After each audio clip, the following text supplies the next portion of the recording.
Hey guys, so in this video I'm going to talk about my son's heart defect. It's called Tetrology of Flow. I do have notes over here, so if you see me keep looking, because I'm trying to stay on topic and not get anyways, so it is a congenital heart defect that he was born with. We found out about 20 weeks gestation while I was pregnant about it, when they did the in-depth ultrasounds, measure everything. The umbilical cord only had one vein and one artery, so that alerted the doctor, and they sent us to a specialist in Tennessee to be seen, and we were seen there, and there was lots of tests done. They did an amniocentesis, which is where they take this huge needle and they stick it all the way through your stomach, through everything, through all the layers of skin, muscle, all that stuff, down into the amniotic fluid, which is around the baby, and they draw it out so that they can do genetic testing. Actually, everything on that came back negative, and during pregnancy, the only thing we knew about was his heart defect, because we did go from there to a fetal heart program, and so they were able to see his heart and all the chambers and the way that it was flowing, and they diagnosed him with double outlet right ventricle, which is the same thing more or less, and then after birth he was gave a more technical term of Tetralogy of Flow. So it is a rare heart condition that is basically multiple heart conditions in one. He has poor oxygen circulation through the blood, so there's lack of oxygen to the rest of his body from his heart because of this heart defect. So his pulmonary artery is very small. He was born with a hole in his heart as well. So when he was born until he was 4 months old, he had to be watched closely. He had tet spells, which is when he would get upset or cry or fussy or whatever, he would turn blue, and you would have to bend him. You'd have to take his legs and bend them and as far up to his chest as you could, and hold him until he came back to normal color. So he had those a lot, but they wanted him to wait so that he would gain weight. But when he was born, he did go in the NICU because he had the birth story with that is a rough one. It's horrible, and they put him through a lot of stress to be born. My body wasn't ready, so they were doing all kinds of things to progress labor at 37 weeks. I didn't get to see, obviously, we had to travel to Winston-Salem, which is 5 hours away from where we live, so I had to basically live out there for a few months of my pregnancy, just in case something happened, that somebody would be there, because I don't live near somewhere that could deliver a premature baby, let alone one that had possible heart complications at birth. So I was out there, and the doctor that I saw said that my stomach was too hard, my blood pressure was too high, so they ended up admitting me, but I wasn't allowed to have the cardiologist that I had been seeing, and the doctor that I had been seeing wasn't allowed to be there because it wasn't, I guess, maybe affiliated. I'm not really sure. I was 19 at the time, and things happened really fast, and it was super scary, and there was a lot going on. But I was in labor with Braden I was in the hospital in labor from start to finish for 4 days. So that entire time they were doing everything they could to induce me. I had the Pitocin, I had this little pill, I had a balloon, I had all kinds of things constantly going, and it stressed me out, but it stressed Braden out. So when he was finally born, he was not breathing, and they had to tube him, but they actually, before they could get the tube in, they needed him to show some kind of sign, I guess, of life or breathing or anything, but he was not. In fact, it was a true miracle, because they were right at the mark, and they almost called it, but Braden took a gasp. He just took a breath out of nowhere. And so they bagged him, and they let me look at him for a second, and I was able to give him a kiss on the forehead, and they ran off with him.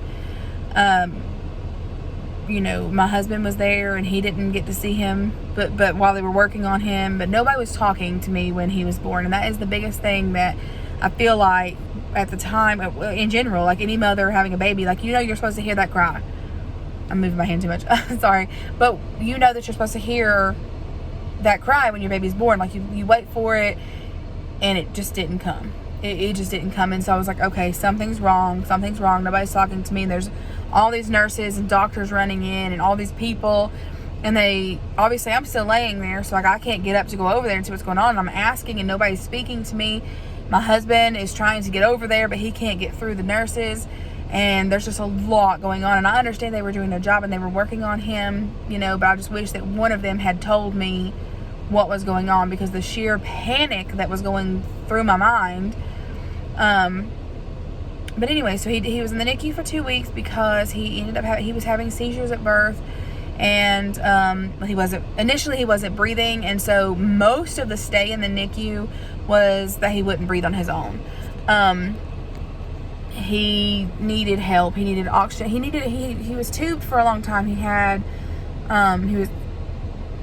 But then he finally got to go to a cannula, and then he was finally able to come off that, you know, within the 2 weeks. And so that was the first thing. So they did the test on his heart, and that's when the word changed from double outlet right ventricle to tetralogy flow, was after all those testing. And then that is also when we found out about everything else, the Vactral, the scoliosis, the abnormalities, the birth defects, everything like that. Nobody caught it during pregnancy, and that's something that I still kind of don't understand, because when they do all those testing and they measure all the bones and stuff, you would kind of just think they would see that he didn't have some toes on one foot, or that on one hand he was missing a thumb, or that his back was not straight. But they didn't catch it. And then so it was a lot to process. You know, my fresh baby is in the NICU, and there's all these tubes hooked up to him, and there's all these things hooked up to him, and then I'm finding out all this new stuff that's wrong with him, and nobody was really giving me that much information. So he was moved from that hospital to the children's hospital, and that's when the game changed. It was amazing to watch him improve, to watch them care for him, to listen to them speak to me, you know, and tell me what was going on and explain what was going on, and like kind of let me actually be part of my child's care. Because at the other hospital, which he was only there not even a full 24 hours before they transferred him, but that was so rough because I just felt like people were passing me by, and they were working on him, but I was trying to figure out what was going on. You know, he was so small and so little, and he was intubated, so he wasn't awake, he wasn't moving or anything. So I was just so confused as to why they weren't talking to me. That's just a little bit of that story, I guess. You know, I kind of got off the main subject, but being a NICU mom is very scary too, because there is a lot going on, and all you're trying to do is follow along. There's lots of sounds in there. The machines are beeping, and there's nurses back and forth, and it does get to a point where it's like easier. You know, like the first couple days, or when something big is happening, it's a rush and there's a lot going on. But it does get to where, you know, you do find out what's going on with your child, and you start to understand their care. I mean, I was getting in there like I could use and understand medical terms because I was learning them. I was understanding like, okay, my child's O2 is like 70, you know, and I would watch the monitor, and I would know like what was normal for him. But before he had his surgery, 70, 75 was a normal O2 for him. If we got to 80, that was like a celebration. It was great. So 4 months, when he turned 4 months old, they did his open heart surgery. They patched his hole, and then they took and they opened up his pulmonary artery. They left his pulmonary artery open in hopes that it would grow because it was way too small, and so they opened it and left it. So that's all they did. And then so now he's 8, and he's having complications with it again, which is normal. Like, I mean, every so many years this is going to happen. This is what happens. He shouldn't be experiencing it yet. He wasn't supposed to have issues again until his teens, maybe even preteen area. So it is a little early. His heart is regurgitating blood. So that means that it's pumping blood out, but it's pulling some of that blood that it's pumping out back in. So it's pulling in blood from here and then pumping it out here and pulling some back in. So it's overfilling in this chamber. So his heart is severely enlarged because of that. There is leakage in his pulmonary artery, which I guess would be to be expected. I'm not positive about that. Nobody's said that, you know, anything about that specifically. Like, I guess it would be to be expected because, you know, it's open. It just shouldn't be causing this much of a problem yet. His valve also is going to have to be replaced because it's not working anymore. It's not closing. So it's leaking blood there too. It's not, you know, it opens and closes, and it's supposed to seal and close, but it doesn't. So it's opening and stopping. It doesn't completely close. So there's blood coming in that way as well. So you know, that is another issue. And then he does have the small lung, which I talked about in my other video, which also is not helped by the fact that he isn't getting very much oxygenated blood out. That lung, they think now, is maybe smaller because of the fact that it's not getting enough blood flow. Originally we had thought it was the way that Braden was formed, which could be a reason, but also it could be because of the fact that you know, he's not getting enough oxygenated blood for it to grow.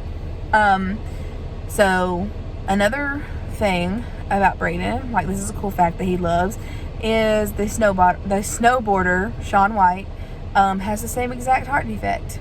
He has tetralogy of flow also. So that is something that Braden loves. He loves to watch Shaun. He loves to watch anything that he's in. And he was in a movie that Braden watched the other day, and that's when it really clicked for him. But he just loves that, you know, like, look at what he's doing with his life. Like, he's won so many gold medals. You know, he's been in the Olympics. He snowboards. Like, that's so cool. And he has the same heart defect as me, and he can go do all this. So, like, I know that I can do stuff like that too. So that's really inspiring. I'm really glad that we found that out. We found that out pretty early, actually. One of the doctors shared that with us. So that was just right off the bat, just something that we've told Braden, and like, look, you know, you can do this too. Look at him. He's got the same heart defect you do, and it does not stop him. So it should not stop you. You know, you just go out there and you do just like you would. So Braden will most likely have another heart surgery. We're looking at probably within the next year. Probably sooner than that, but that's kind of the time frame right now. He's got appointments to continuously check up on his heart because they are trying their best to wait.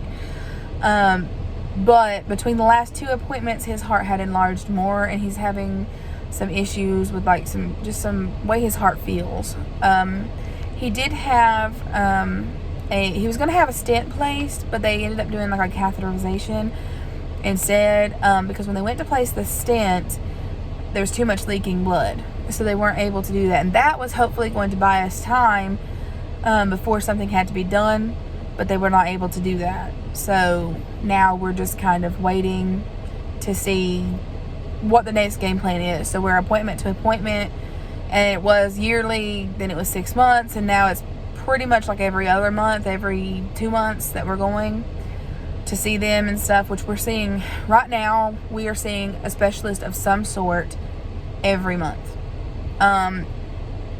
Throughout the rest of September and just the beginning of October, there's 4 appointments. None of them are under 4 hours away. So there is a lot of travel with this. There is a lot mentally, financially, physically. It's straining. It's very hard, you know, and he just started school, and that's another thing is, you know, missing school and being away from family and friends and just back and forth, you know, and we don't have a support system, you know. It's just us, me and my husband, my kids. It's just, that's it. So, like, we're having to shuffle going out of town and all of these expenses and things, and it's hard. It's really just hard, you know. I wish that we could just pack up and leave at any time and it not be difficult and it not be straining, and I wish that we could. I wish that there were more options out there for us to do that. But right now we are doing the best that we can. We're getting him care at every chance that we can, because I don't want to miss that one time and they caught something, you know. He is doing fairly well health-wise. Like I said, he is under a lot of different specialty doctors right now, frequently, as well as his primary doctor. We are rotating doctors. I mean, we are rotating doctors. And so his next surgery will most likely be for a hernia. So when he had his rods placed, they nicked his intestine and caused him to have a hernia. So he had to see GI anyways because of like some issues, because now he's getting sick after he eats again, because like I told you in the last video, he was having issues with eating because of everything being squished because of his scoliosis. So after his rods went in and his back straightened up, we assumed he would eat better, which he did for a while, and then now we're back to being sick and like, what's wrong? Why is this happening? So we're seeing GI for that. But when I was out there seeing GI, I told her about the hernia and stuff, and she's like, okay, we need to get a surgeon, because obviously that does not go away on its own. And she's like, at any point, if the hernia comes out and you can't get it to go back in, like, that's an emergency situation, because the intestine can die, and then you've got like a whole problem on your hands. So he is set to see a surgeon about that, and I don't know if they'll go ahead or if they wait. I don't know how that works. So he has that next, and that'll probably be his next surgery. I would assume that they wouldn't want us to wait, considering like if it comes out and doesn't go back in, like, that's a pretty dire situation, and we don't live near something like that. So I would assume that's something that they're going to fix, right away. So he has that coming up, and then he goes every, I think it's 3 months. Yeah, it's 3 months that he goes and has his rods stretched. So the rods that he has in his back are magnetic rods. They're magic rods is what they call them. And so they have to take this thing, and it's ultimately a magnet, but it's like this big machine. Looks like one of those back massager things, and they rub it up his back, and it slowly moves the magnets that are in his back in the rods, and it stretches them, and they only stretch them a little bit at a time, but I can't imagine how that feels.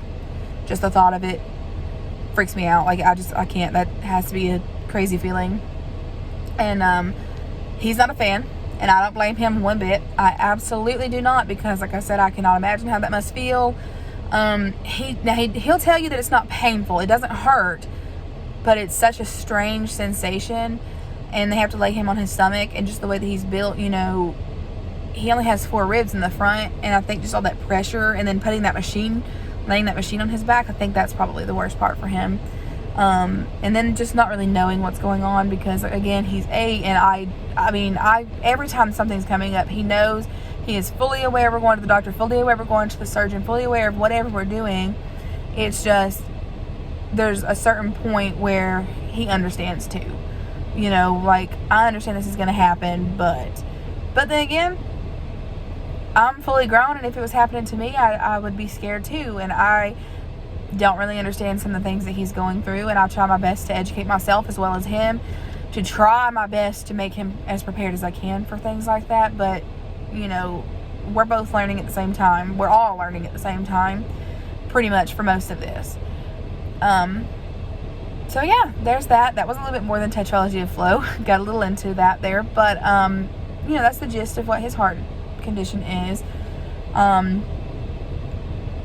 It's affecting his whole body, because like the oxygenated blood and stuff. So that's probably after the hernia surgery. I would assume the hernia surgery, like I said, I'm pretty sure that they're gonna want to do that right away. And then heart surgery would probably be the next surgery. So. But I do plan on maybe making another video like right after this one. But within the next few days for sure, I'm going to keep going. I'm going to put as many videos up as I can and keep them going. And I'm going to try, we do have something fun hopefully coming up about 2 weeks from now. Maybe not quite that long. And I'm going to try to video all of that. That way it's not just me talking in front of the phone. And it's not just me going on about medical things. Something different, which I would like to do more videos like that. I would like to have more videos where they're, like more fun vibes and stuff like that. I just want to get these I don't want to say out of the way, but I'd like to get them out there. That way, if anybody comes to my page, that they can come back to these and they can be like, oh, okay, well, Brayden has this heart defect, and that's what's going on. That's what she's talking about in that new video where they're saying that they're going to do this. Or Brayden has scoliosis or something. And then also, like I've said a million times, for those parents that are maybe just out there looking for that specific video to talk about halo traction, or they found out their baby has tetralogy of flow, and that, what is that? You know, what does that mean for my baby? So that's kind of what I want to be here for. And like, even people whose children are older, maybe they can, you know, come on here and see that too, and we can follow each other's stories along. So that's definitely something that I want to do. But I do have some fun ideas coming up, some fun plans I'm going to try my best to do. Like I said, I'm still trying the channel out here. I'm still getting used to it. The thought of doing YouTube is just, it's crazy to me. I know that it's such a great idea to spread awareness and to get out to people and stuff like that. It just, I don't know, like seeing myself on YouTube online is weird, but I'm here for a reason, and I'm hoping that I'm reaching people.